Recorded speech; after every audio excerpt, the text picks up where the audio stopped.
Nous sommes arrivés à ce stade presque au terme de notre étude de cas du puissance 4. Nous savons faire jouer en alternance les deux joueurs, nous savons tester si un joueur a gagné. Il nous reste à peaufiner un peu le programme principal pour indiquer lequel des deux joueurs a gagné et pour faire face aux situations de match nul. C'est l'objet de la séquence d'aujourd'hui. Pour rappel, notre jeu de puissance 4 tel que codé jusqu'ici fait jouer en boucle deux joueurs. Le joueur X qui joue des pions jaunes et le joueur O qui joue des pions rouges.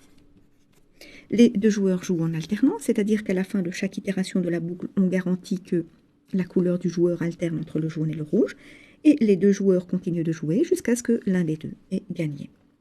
Ce programme mérite cependant d'être un peu peaufiné. La première chose naturelle à faire est, lorsque nous sortons de la boucle, ce qui signifie que l'un ou l'autre des joueurs a gagné, de faire afficher au programme lequel des deux est effectivement le vainqueur. La seconde chose à faire est de faire face à la situation où les deux joueurs jouent en alternance sans gagner jusqu'à remplir complètement la grille. Et à ce moment-là, il n'y a pas de gagnant, il s'agit d'une situation de match nul. Cette situation n'est pas couverte dans le programme actuel, ce qui ne correspond pas à une situation très réaliste. Commençons par modifier notre programme de sorte à ce qu'il affiche qui est le vainqueur. Donc il s'agit naturellement d'ajouter au programme après la boucle un certain nombre d'instructions. Ces dernières vont naturellement tester la couleur du joueur lorsque l'on sort de la boucle. Et si cette couleur est jaune, eh bien ceci signifie que le joueur vainqueur est le joueur rouge. Pourquoi le joueur rouge ici et non pas le jaune? Eh bien pour rappel, les dernières instructions que nous exécutons avant de sortir de la boucle sont celles qui consistent à faire alterner la couleur du joueur.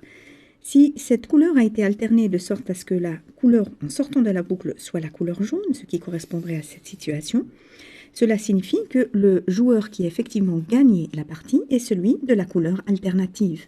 Donc ici, la couleur rouge. Ce qui explique pourquoi, lorsque nous sortons de la boucle avec la couleur jaune, cela signifie bien que ce soit le joueur rouge qui a effectivement gagné. Donc ici, il s'agit bien sûr de compléter pour couvrir l'ensemble des cas.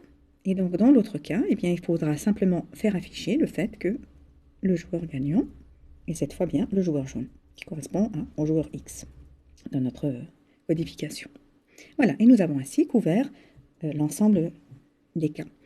Nous prenons ici le soin de commenter ce test un petit peu contre-intuitif en indiquant qu'au préalable, on a effectivement changé la couleur du joueur, ce qui explique la nature du test que nous effectuons ici.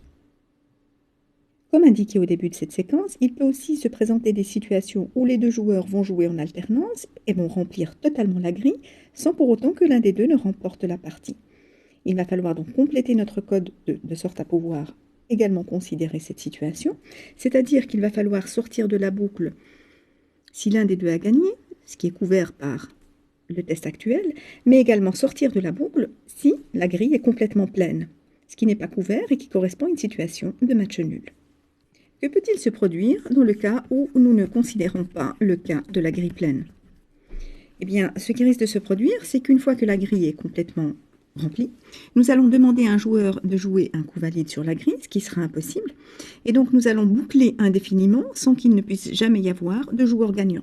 Nous allons sans cesse demander à un joueur d'introduire un pion valide, ce qui lui est impossible vu que la grille est complètement remplie, et dans ce cas-là, nous ne pourrons jamais sortir de la boucle. Ceci correspond bien évidemment à un comportement erroné du programme auquel il faut remédier pour que notre programme puisse se dérouler correctement dans toutes les situations possibles. Les modifications à apporter à notre programme pour tester le cas de la grille pleine sont assez naturelles, donc nous allons devoir répéter les traitements, demander aux joueurs de jouer en alternance tant qu'aucun des deux n'a gagné, ce qui est déjà testé actuellement, et tant que la grille n'est pas pleine, ce qui peut s'écrire assez naturellement comme ceci. Et nous anticipons donc ici l'existence d'une méthode plein qui va nous aider à tester si la grille est déjà remplie ou non. Cette modification aura aussi une incidence sur le déroulement du reste du programme.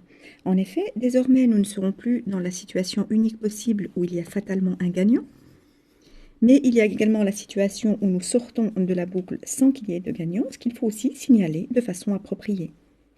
Donc ici, il faudrait modifier notre programme de sorte à couvrir également cette situation. Donc en testant, est-ce que l'on est sorti de la boucle parce qu'il y a un gagnant? Et dans ce cas-là, effectivement, nous devons signaler le gagnant comme nous le faisions tout à l'heure. Sinon, eh bien cela signifie qu'il y a une situation désormais de match nul. Et nous devons également le signaler par un message approprié. Voilà, nous aurons ainsi couvert tous les cas possibles. Passons au codage de la méthode plein. Donc pour rappel, on va demander en alternance au joueur rouge et au joueur jaune sur quelle colonne il veut placer son jeton. Supposons que la main soit au joueur jaune. Si ce dernier décide de jouer sur la première colonne, eh bien le remplissage se fait automatiquement de bas en haut. Ce qui veut dire que nous allons effectivement remplir, dans le cas présent, la toute première case de la grille. Ceci a un incident sur la façon de tester que la grille est pleine. Il n'est en effet plus nécessaire de tester l'intégralité des cases de la grille pour savoir si elles sont d'une couleur donnée ou si elles sont vides. Il suffira de tester les cases de la dernière ligne remplie de la grille de jeu.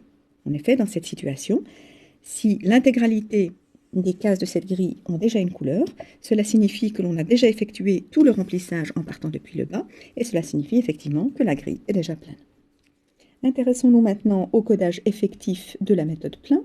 Donc, nous avons vu que du point de vue de la méthodologie, lorsque nous abordons le codage d'une méthode, il faut toujours d'abord se poser la question du quoi. Que fait la méthode? De quelles données a-t-elle besoin pour pouvoir travailler? Que livre-t-elle comme information en sortie?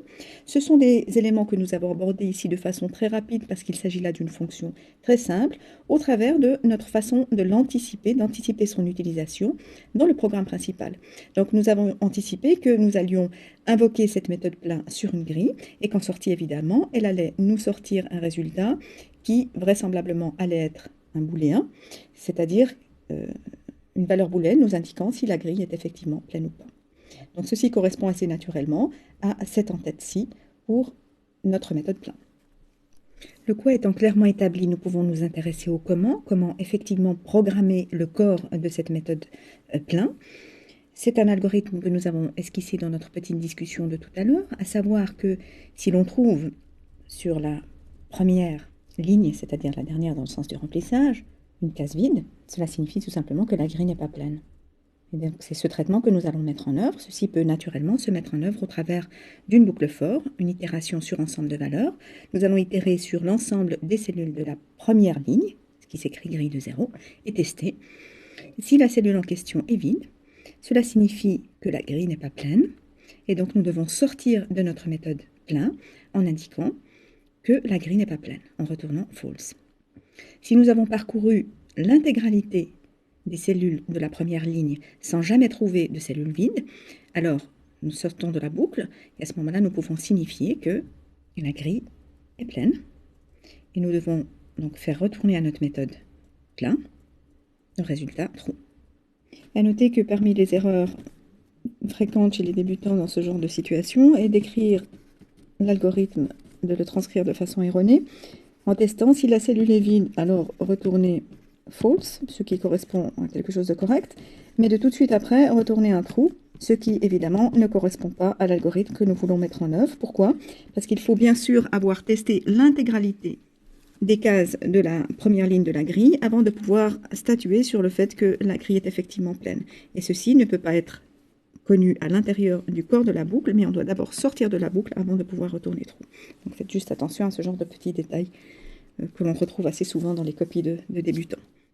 Voilà, ceci termine le codage de notre petite application du puissance 4. Il y a bien évidemment de très nombreuses façons de programmer cette application et nous n'avons fait ici qu'en présenter une parmi d'autres.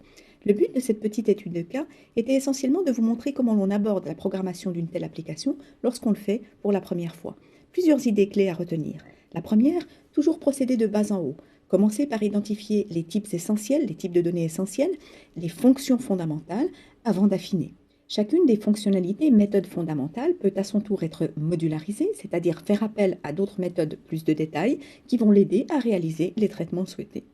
Nous avons vu que pour le codage de chacune des fonctionnalités, de chacune des méthodes, il est souhaitable de procéder avec une certaine méthodologie, se poser toujours la question du quoi, que fait la méthode, de quelles informations elle a besoin pour pouvoir travailler, quelles sont les informations qu'elle livre en retour. Ensuite seulement, se poser la question du comment et réfléchir aux algorithmes qui permettront d'implémenter les traitements souhaités. Enfin, nous avons vu qu'il fallait aller à l'essentiel avant de nous intéresser aux aspects de cosmétique, de peaufinage, et point tout à fait fondamental, qu'il fallait systématiquement tester au fur et à mesure que l'on progresse dans le codage de l'application.